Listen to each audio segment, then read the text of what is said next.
آگے فرمایا آیت 83 فَإِن رَجَعَكَ اللَّهُ إِلَىٰ طَائِفَةٍ مِّنْهُمْ فَاسْتَأْذَنُوكَ لِلْخُرُوجِ فَقُل لَّن تَخْرُجُوا مَعِيَّ أَبَدًا وَلَن تُقَاتِلُوا مَعِيَّ عَدُوًّا۔ اگر اللہ ان کے درمیان تم کو واپس لے جائے اور آئندہ ان میں سے کوئی گروہ جہاد کے لیے نکلنے کی تم سے اجازت مانگے تو صاف کہہ دینا کہ اب تم ہرگز میرے ساتھ نہیں چل سکتے، نہ میری معیت میں کسی دشمن سے لڑ سکتے ہو۔ انکم رضیتم بالقعود اول مرۃ فاقعدوا مع الخالفین۔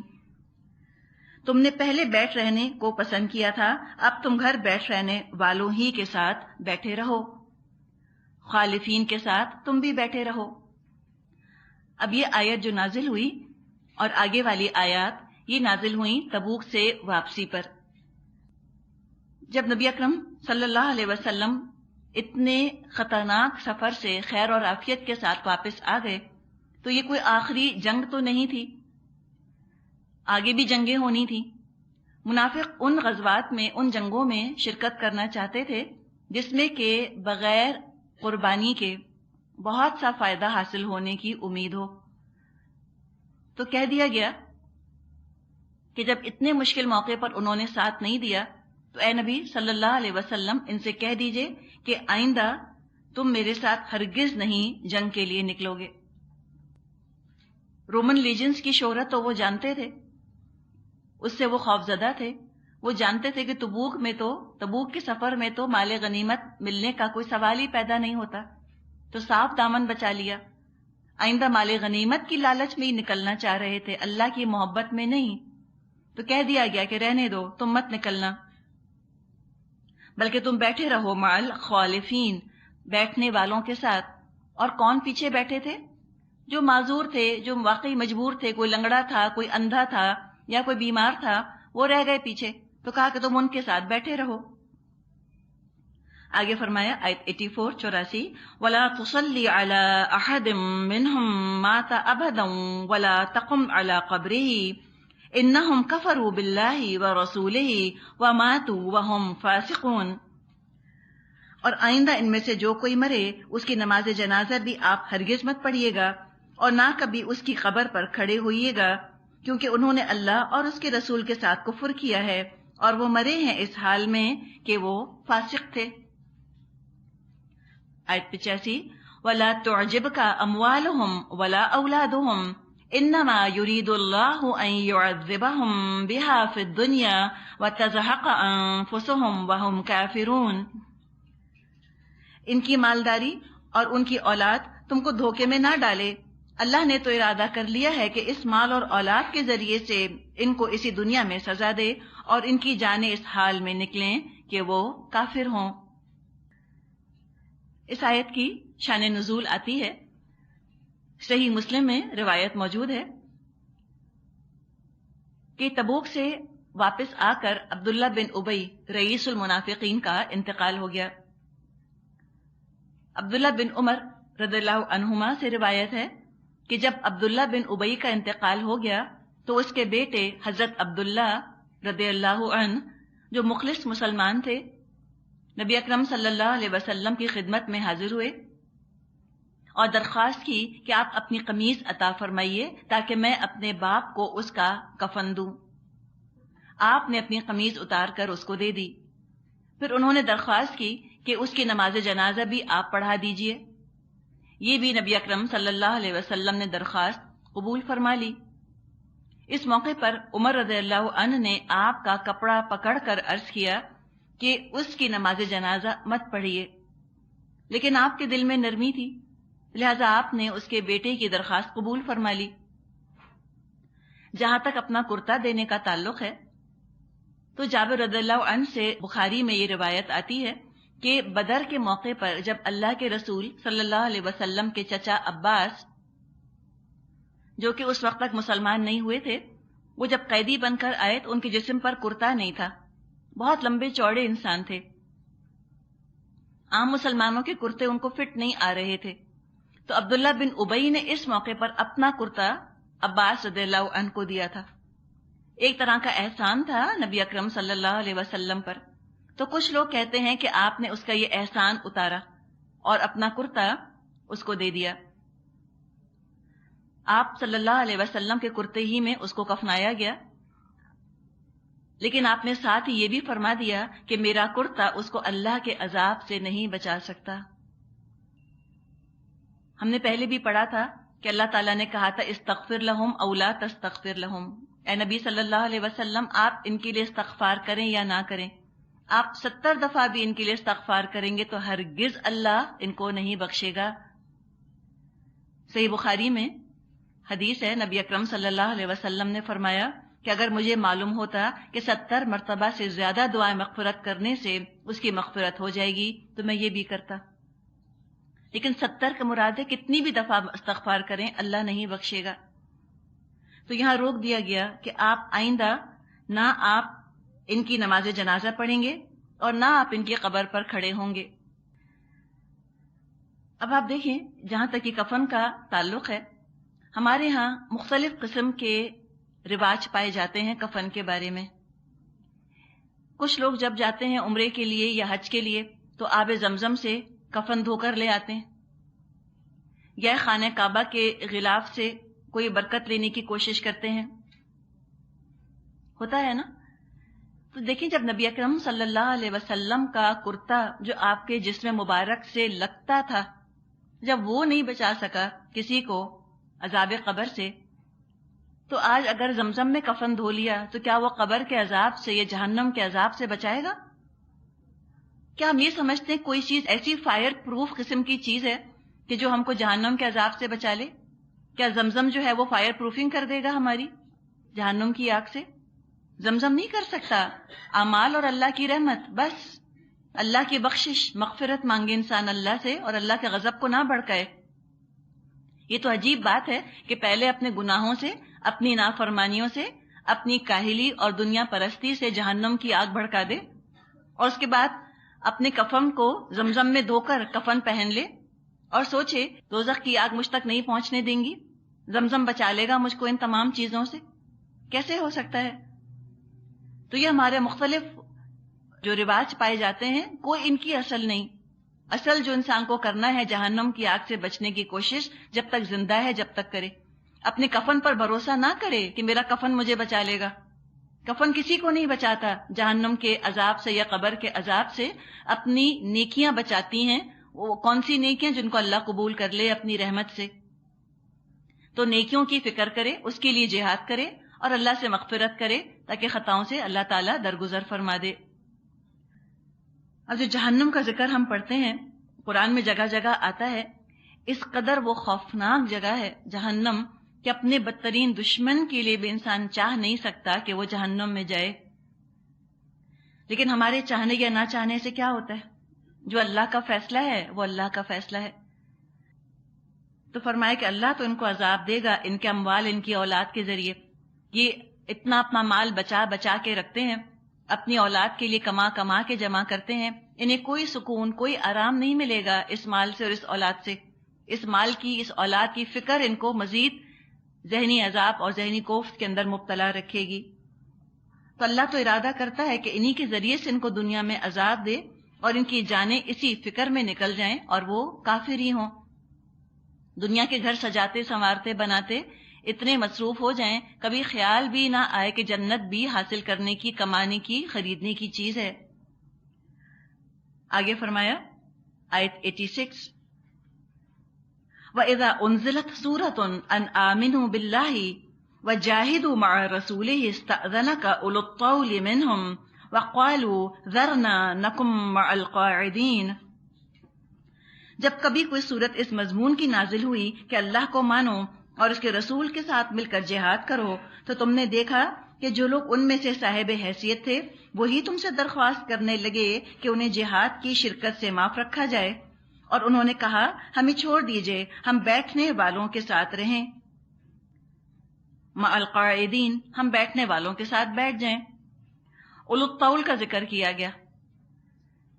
غریب لوگوں نے آ کر بہانے نہیں بنائے، انہوں نے اجازت طلب نہیں کی، بلکہ جن کے پاس دنیا تھی، دنیا ان کی قدموں کی بیڑی بن گئی، اس دنیا کی وجہ سے انہوں نے کہا کہ ہمیں آپ جہاد سے معاف کر دیجئے۔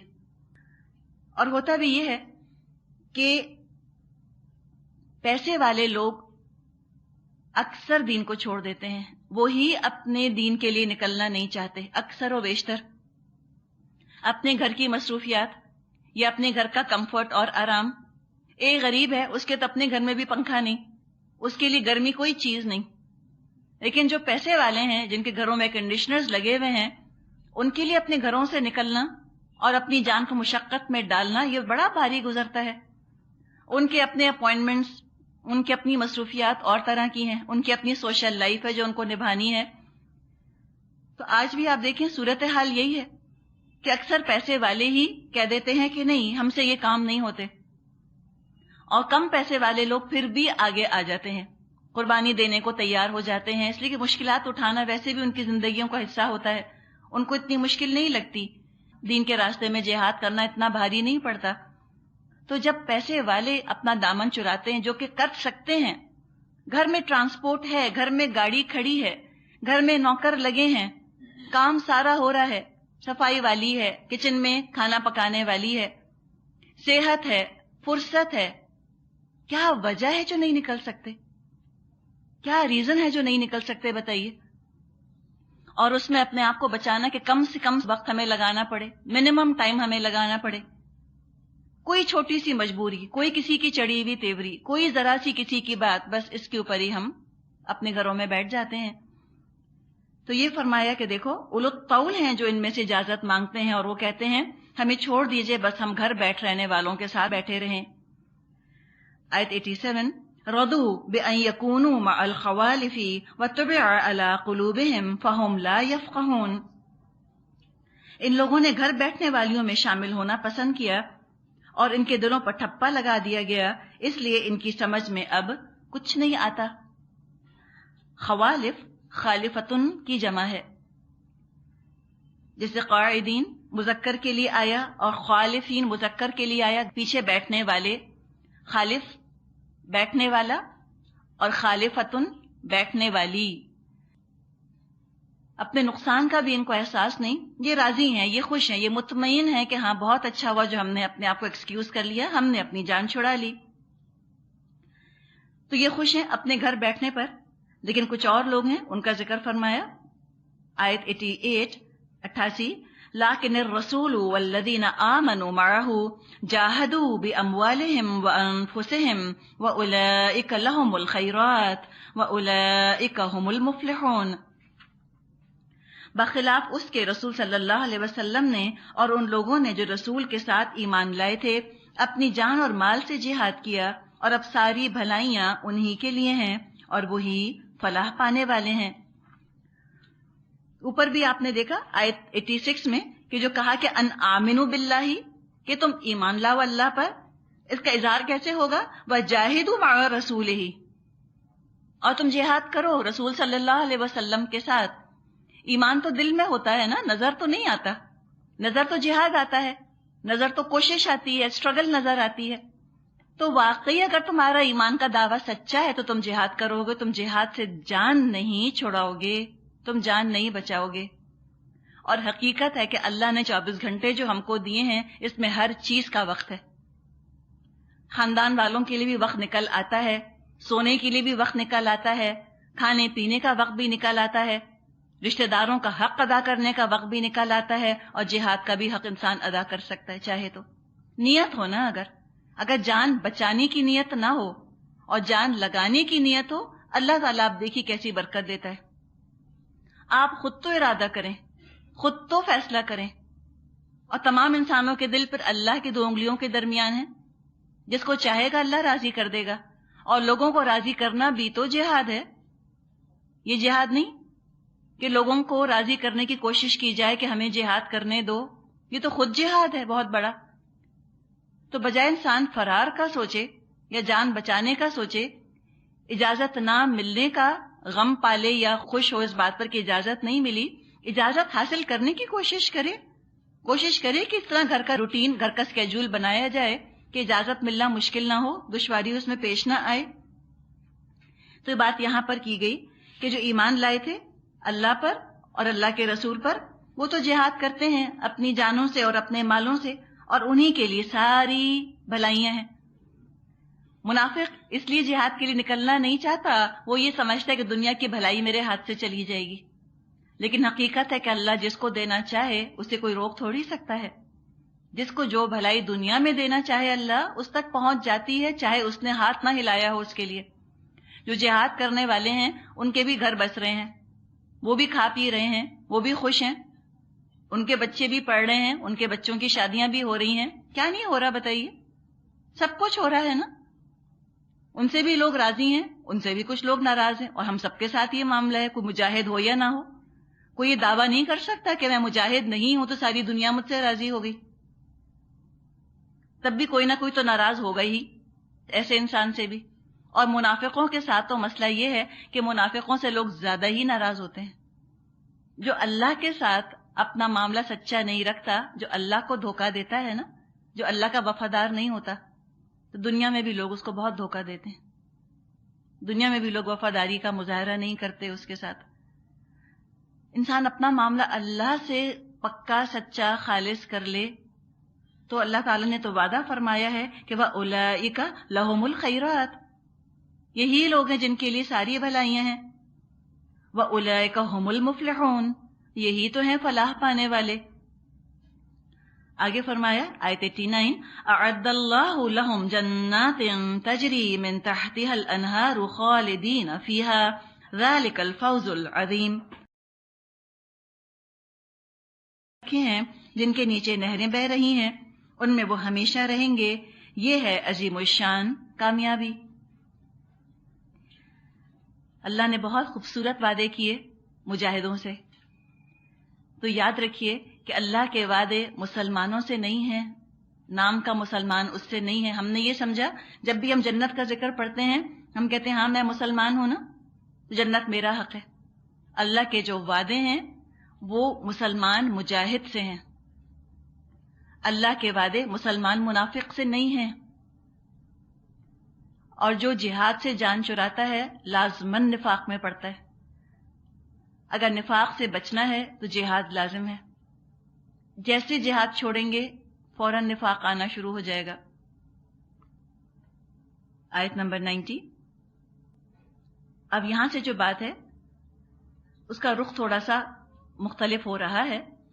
اب تک جو بات کی گئی وہ زیادہ تر بحث شہر میں رہنے والے پیسے والے پڑھے لکھے لوگوں کے بارے میں تھی۔ اب یہاں ان لوگوں کا ذکر شروع ہو رہا ہے جو مدینے کے آس پاس رہا کرتے تھے، جیسے کہ ہمارے یہاں دیہات ہوتے ہیں، گاؤں ہوتے ہیں، کھیتی باڑی مال مویشی کی جن کو مصروفیت ہوتی ہے۔ ان میں بہت سے ایسے تھے جو کہ سچے دل سے مسلمان ہوئے، خلوص کے ساتھ اسلام قبول کیا، اور بہت سے ایسے تھے ان بدویوں میں سے کہ وہ اس وقت مسلمان ہوئے جب اسلام ایک طاقت بن چکا تھا، سیاسی قوت بن چکا تھا، اور اسلام لانے میں بہت سے ان کو دنیاوی فائدے نظر آ رہے تھے۔ تو اسلام کی روحانی تعلیمات سے ایسے لوگوں کو کوئی مطلب نہ تھا، نہ کبھی انہوں نے اس پر غور کیا، نہ ان کو اسلام کی روحانی تعلیمات سے اور آخرت کی فلاح سے کوئی دلچسپی تھی۔ انہوں نے نقد فائدہ دنیا کا دیکھا تو وہ اسلام لے آئے۔ اب ان کا حال بیان کیا گیا آیت 90، وَجَاءَ الْمُعَذِّرُونَ مِنَ الْأَعْرَابِ لِيُؤْذَنَ لَهُمْ وَقَعَدَ الَّذِينَ كَذَبُوا اللَّهَ وَرَسُولَهُ سَيُصِيبُ الَّذِينَ كَفَرُوا مِنْهُمْ عَذَابٌ أَلِيمٌ۔ بدوی عربوں میں سے بھی بہت سے ایسے لوگ آئے جنہوں نے عذر کیے تاکہ انہیں بھی پیچھے رہ جانے کی اجازت دی جائے۔ اس طرح بیٹھ رہے وہ لوگ جنہوں نے اللہ اور اس کے رسول سے ایمان کا جھوٹا عہد کیا تھا۔ ان بدویوں میں سے جن جن لوگوں نے کفر کا طریقہ اختیار کیا ہے عنقریب وہ دردناک سزا سے دوچار ہوں گے۔ اب یہاں بدویوں کا، یہ بدو آرابی کی جمع ہے، آراب، بدوی کی جمع ہے بدویوں۔ بدوی کیا مراد؟ بدو جن کو ہم کہتے ہیں نا، نومیڈز ہوا کرتے تھے جپسیز کی طرح، کبھی کہیں پڑھے لکھے نہیں تھے، زیادہ تر ان میں سے ان پڑھ تھے۔ ان کا ذکر کیا گیا کہ ان کے اندر بھی یہ نفاق کا مرض جو ہے موجود ہے۔ اب آگے ذکر ہے ان لوگوں کا کہ جنہوں نے کوئی بہانہ نہیں بنایا، لیکن واقعی حقیقتاً جو مجبور ہو گئے تھے تو ان کا ذکر کر کے یہاں ان کو الگ کر دیا گیا کہ کہیں حقیقتاً جو لوگ مجبور ہیں ان کو منافقوں کے زمرے میں، ہپوکریٹس کی کیٹیگری میں کہیں لوگ شمار نہ کر لیں۔ فرمائے آیت 91، لَيْسَ عَلَى الضُّعَفَاءِ وَلَا عَلَى الْمَرْضَىٰ وَلَا عَلَى الَّذِينَ لَا يَجِدُونَ مَا يُنْفِقُونَ حَرَجٌ إِذَا نَصَحُوا لِلَّهِ وَرَسُولِهِ مَا عَلَى الْمُحْسِنِينَ مِن سَبِيلٍ وَاللَّهُ غَفُورٌ رَحِيمٌ۔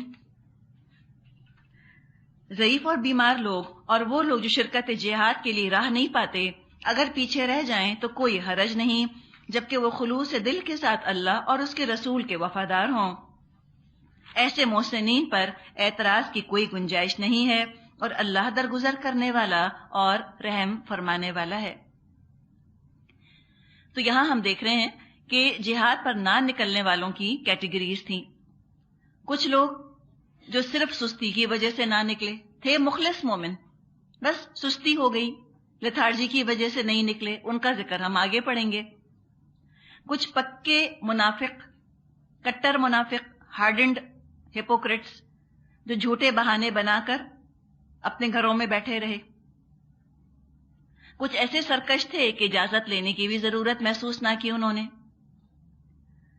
یہ الگ الگ کیٹیگریز تھیں۔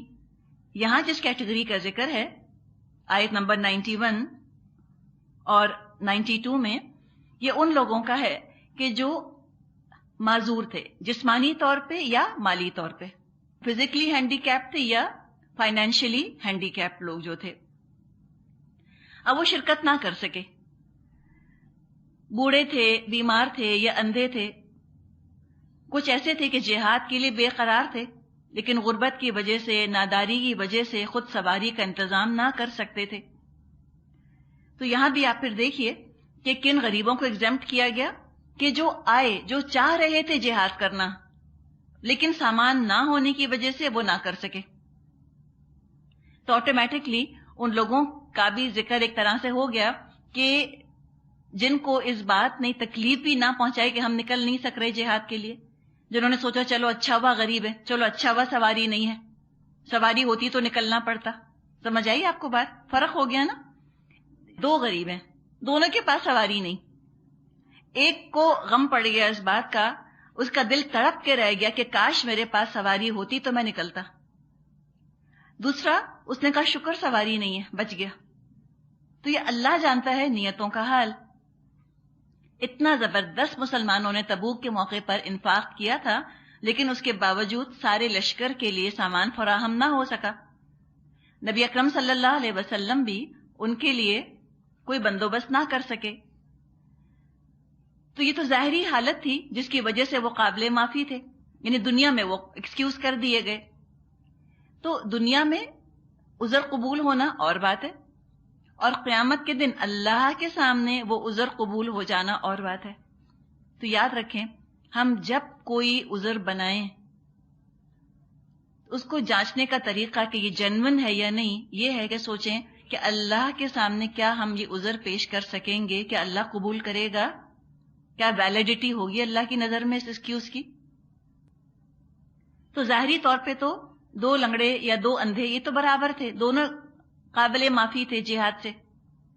اللہ کے ہاں ان کی معذرت قبول ہونے کی شرط کچھ اور ہے، اور وہ ہے دل کی کیفیت۔ ایک وفاداری کی معذوری ہوتی ہے، وفادار ہیں لیکن حقیقتاً معذور ہیں، کچھ کر نہیں سکتے، نہیں نکل سکتے۔ تو اللہ دیکھتا ہے کہ یہ جو عذر بنایا گیا ہے، جو ایکسکیوز بنائی گئی ہے، یہ وفاداری کی ہے، جینوین ایکسکیوز ہے، یا یہ فرار کی معذوری ہے، فرار حاصل کرنا چاہتے ہیں تو انہوں نے عذر بنایا۔ جیسے مثال کے طور پہ ابھی ہم جیسے بات کر ہی رہے تھے نا غربت کی، اسی طرح بیماری کی بات کر لیں۔ جنگ کے موقع پر ایک شخص بیمار پڑ گیا تو دل میں لاکھ لاکھ شکر ادا کیا کہ بہت اچھے موقع پر بیمار پڑ گیا، جان چھٹی۔ اب وہ گھر بیٹھے بیٹھے لوگوں میں بددلی پھیلائے گا، افواہیں پھیلائے گا، جو پیچھے بیٹھا ہوا ہے مجاہدین کے گھر بگاڑنے کی کوشش کرے گا، اس لیے کہ مرد تو سب نکل کر چلے گئے تھے جہاد کے لیے، پیچھے بچے تھے، عورتیں تھیں، ہزار قسم کے سکینڈل، ہزار طرح کے فتنے کھڑے ہو سکتے تھے۔ تو وہ یہ کرے گا اس لیے کہ وہ نکلنا نہیں چاہ رہا تھا جہاد کے لیے. پیچھے بچے گا تو کوئی وہ خیر خواہی کا، نصیحت کا حق نہیں ادا کرے گا دین کے لیے. اب ایک اور شخص ہے، وہ بھی مجبور ہے، کسی وجہ سے وہ نہ جا سکا، عین وقت پر بیمار ہو گیا، لیکن سخت رنج اور سخت اس کو افسوس ہوگا کہ کتنے برے وقت پر بیماری آ گئی. اب وہ پیچھے رہے گا لیکن ہوم فرنٹ مضبوط کرے گا، موریل ہائی رکھے گا لوگوں کے، مجاہدین کے گھروں کی دیکھ بھال کرے گا، ان کے بوڑھے والدین کا خیال کرے گا تاکہ مجاہدوں کے گھروں کے اندر اطمینان رہے. تو ظاہری طور پہ دونوں مجبور ہیں، لیکن ذہنی کیفیت کا زمین آسمان کا فرق ہے نا، بہت ڈفرنس ہو گیا. اپنی مثال آپ کوئی بتا سکتی ہیں اس کے ساتھ، انہی چیزوں کے ساتھ؟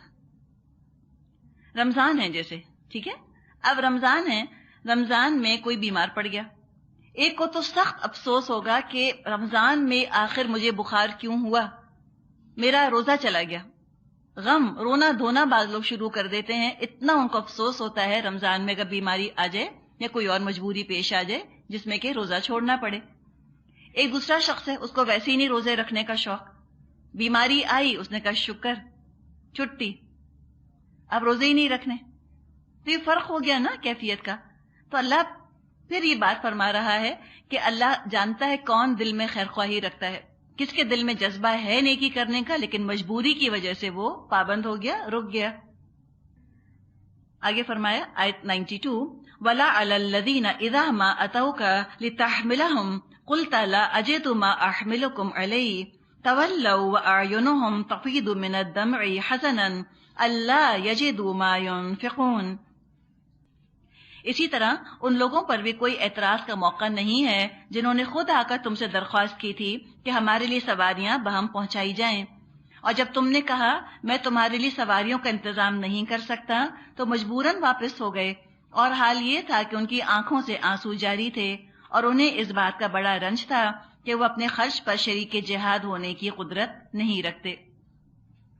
تو غربت کی وجہ سے سواری نہ ملی تو صدمے کی وجہ سے آنسو نہیں رکتے. جیسے دنیا کی کوئی نوکری چھوٹ جانے کا یا کاروبار میں گھاٹا ہونے کا جیسے صدمہ ہوتا ہے، ایسے ان کو یہ افسوس ہوا کہ ہم اس نفع سے محروم ہو گئے. یہ جو لوگ آئے جو سواری کی تلاش میں تھے، ایسے ہی لوگوں میں سے کچھ کی سواری کا تو بندوبست ہو گیا، نبی اکرم صلی اللہ علیہ وسلم نے کر دیا. روایات میں آتا ہے کہ 3 آدمیوں کا انتظام عثمان غنی رضی اللہ عنہ نے کر دیا، اور کچھ ایسے تھے جو آخر تک انتظار کرتے رہے، سواری کا انتظام نہ ہو سکا تو روتے ہوئے واپس چلے گئے. ایسے ہی لوگوں کے لیے نبی اکرم صلی اللہ علیہ وسلم نے تبوک سے واپسی میں فرمایا کہ مدینے میں کچھ لوگ ایسے ہیں کہ تم نے کوئی وادی طے نہیں کی اور کوئی کوچ نہیں کیا جس میں کہ وہ تمہارے ساتھ ساتھ نہ رہے ہوں. صحابہ نے تعجب سے پوچھا کیا مدینے ہی میں رہتے ہوئے؟ فرمایا ہاں، مدینے ہی میں رہتے ہوئے، کیونکہ مجبوری نے ان کو روک لیا تھا ورنہ وہ خود رکنے والے نہ تھے، ان کے عذر نے ان کو روک لیا وہاں پر. تو نیت کا معاملہ ہے نا، ان کی نیت تھی. انشاءاللہ آگے سورہ توبہ میں یہ مضمون آ بھی جائے گا، وہ بھی ہم وہاں پڑھیں گے کہ وہ تمہارے ساتھ ساتھ اجر میں شامل تھے.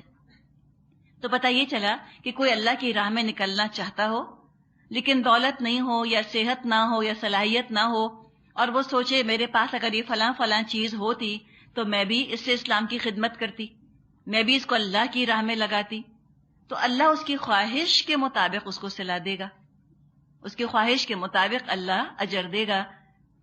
جیسے عبادت کے لیے آتا ہے کہ جو شخص ساری زندگی کوئی نیکی کرتا رہا، پھر بڑھاپے کی وجہ سے یا بیماری کی وجہ سے یا کسی اور مجبوری کی وجہ سے نہ کر سکا، تو اس کو اسی طرح اجر اور ثواب ملتا رہے گا جیسے کہ وہ عبادت کرتا تھا جب اس کو ملتا تھا. آیت 93، انما السبیل علی الذین یستأذنوک وهم اغنیاء رضوا بان یکونوا مع الخوالف وطبع اللہ علی قلوبهم فهم لا یعلمون. البتہ اعتراض ان لوگوں پر ہے جو مالدار ہیں، پھر بھی تم سے درخواستیں کرتے ہیں کہ انہیں شرکت جہاد سے معاف رکھا جائے. انہوں نے بیٹھ رہنے والیوں میں شامل ہونا پسند کیا اور اللہ نے ان کے دلوں پر ٹھپا لگا دیا، اس لیے اب یہ کچھ نہیں جانتے، یعنی یہ جانتے نہیں کہ ان کے اس فرار کا انجام کیا ہوگا. اب یہاں ذکر خوالف کا آ رہا ہے، حالانکہ پیچھے خالف کا بھی ذکر آ چکا، یعنی مردوں کا بھی ذکر آیا، اور یہاں عورتوں کا ذکر آیا، بیٹھ رہنے والیاں۔ بات تو کچھ بھی نہیں ہے، کوئی بڑی بات نہیں، لیکن آج کل چونکہ پروپیگنڈا ہم نے اتنا سنا ہے کہ اسلام ڈسکریمنیٹس اگینسٹ ویمن، کہ اسلام کو تو عورتوں سے دشمنی ہے اور وہ تو عورتوں کی بے عزتی کرتا ہے، لہذا مجبوری ہو گئی ہے کہ ایسے ایسے موقعوں کی تھوڑی سی اور تفسیر کی جائے تاکہ بات واضح ہو کر سامنے آئے کہ یہاں خوالف کا جو ذکر کیا گیا اس میں کوئی عورتوں کی بے عزتی نہیں ہے۔ مثال کے طور پہ آپ دیکھیں، اپنی زبان میں ہم ایک تانے کے طور پر کہتے ہیں نا مردوں کو کہ کیا چوڑیاں پہن لی؟ عورت کا چوڑی پہننا کوئی بری بات ہے؟ عورتیں تو پہنتی ہیں، لیکن اگر مرد کو کہا جائے کہ تم نے چوڑی پہن لی تو یہ ان کے لیے تانا ہے۔ تو اسی طرح ان کے لیے تانا تھا یہ کہنا کہ عورتوں کی طرح گھر بیٹھ جاؤ، تو یہ مردوں کے لیے بری بات ہے، عورتوں کے لیے نہیں۔ عورتیں تو گھر میں رہتی ہی تھیں، ان کے لیے انسلٹ نہیں ہے۔ جیسے عورتوں کے بارے میں آپ دیکھیں، جو عورتوں کو کمپلیمنٹ دیا جاتا ہے کہ بھئی یو آر بیوٹیفل یا شی از بیوٹیفل، بہت خوبصورت ہے، بہت نازک ہے، یہ کمپلیمنٹ دیا جاتا ہے نا۔ کہیں کہیں ہم پڑھتے ہیں نا کہ ہینڈسم وومن، اتنی تکلیف ہوتی ہے کہ ہینڈسم وومن کیسی ہوتی ہے، لگتا ہے پتہ نہیں اس کی مونچھیں ہیں یا اس کی داڑھی ہے، تو وہ تو عجیب سا تصور آتا ہے نا۔ کسی مرد سے کہیں کہ اس مرد کی داڑھی بہت اچھی ہے، اس کے لیے بڑا کمپلیمنٹ ہے۔ کسی عورت سے کہیں کہ اس کی داڑھی بہت اچھی ہے، کمپلیمنٹ ہوگا؟ تو سمجھنے کی بات ہے کہ یہاں پر کوئی ڈسکریمنیشن کی بات نہیں، کوئی ڈیگریڈ نہیں کیا جا رہا عورتوں کو، یہ ایک انداز ہے محاورتاً بات کرنے کا، جیسے محاورے میں بات کی جاتی ہے۔ تو مرد کی بے عزتی ہے کہ وہ اس طرح گھر بیٹھ جائے، عورت کی بے عزتی نہیں ہے۔ تبوک میں یہ ہوا تھا کہ جب نبی اکرم صلی اللہ علیہ وسلم نکلے تو علی رضی اللہ عنہ کو انہوں نے مدینے کی دیکھ بھال کے لیے پیچھے چھوڑ دیا تھا، لیکن منافقوں نے ان کو بہت تانے دیے کہ تم کیسے پیچھے بیٹھ گئے، تم تو عورتوں کی طرح پیچھے رہ گئے ہو۔ تو وہ مدینے سے نکل پڑے اور نبی اکرم صلی اللہ علیہ وسلم سے جا کر ملے۔ زبردست جنگجو تھے علی رضی اللہ عنہ، ان کو گھر بیٹھنا مشکل لگا، لیکن نبی اکرم صلی اللہ علیہ وسلم نے ان کو واپس مدینے بھیج دیا اور فرمایا کیا تم اس بات پر راضی نہیں کہ مجھ سے تمہیں وہی نسبت ہو جو موسیٰ علیہ السلام سے ہارون علیہ السلام کو تھی؟ البتہ میرے بعد کوئی نبی نہ ہوگا۔ اللہ کے رسول کا حکم ہے کہ تم مدینے میں رہو، اسی کی پابندی کرنا جو ہے وہ عین عبادت اور عین ثواب ہے۔ تو یہاں پر فرمایا کہ جو لوگ آ کر تم سے اجازت مانگتے ہیں، اللہ نے تو ان کے دلوں پر مہر کر دی، ان کو احساس بھی نہیں کہ ہمارے اس عمل کا نتیجہ انجام کیا نکلنے والا ہے۔ والآخر دعوانا ان الحمد للہ رب العالمین، سبحانک اللہم وبحمدک، نشہد ان لا الہ الا انت، نستغفرک ونتوب الیک۔ السلام علیکم ورحمۃ اللہ وبرکاتہ۔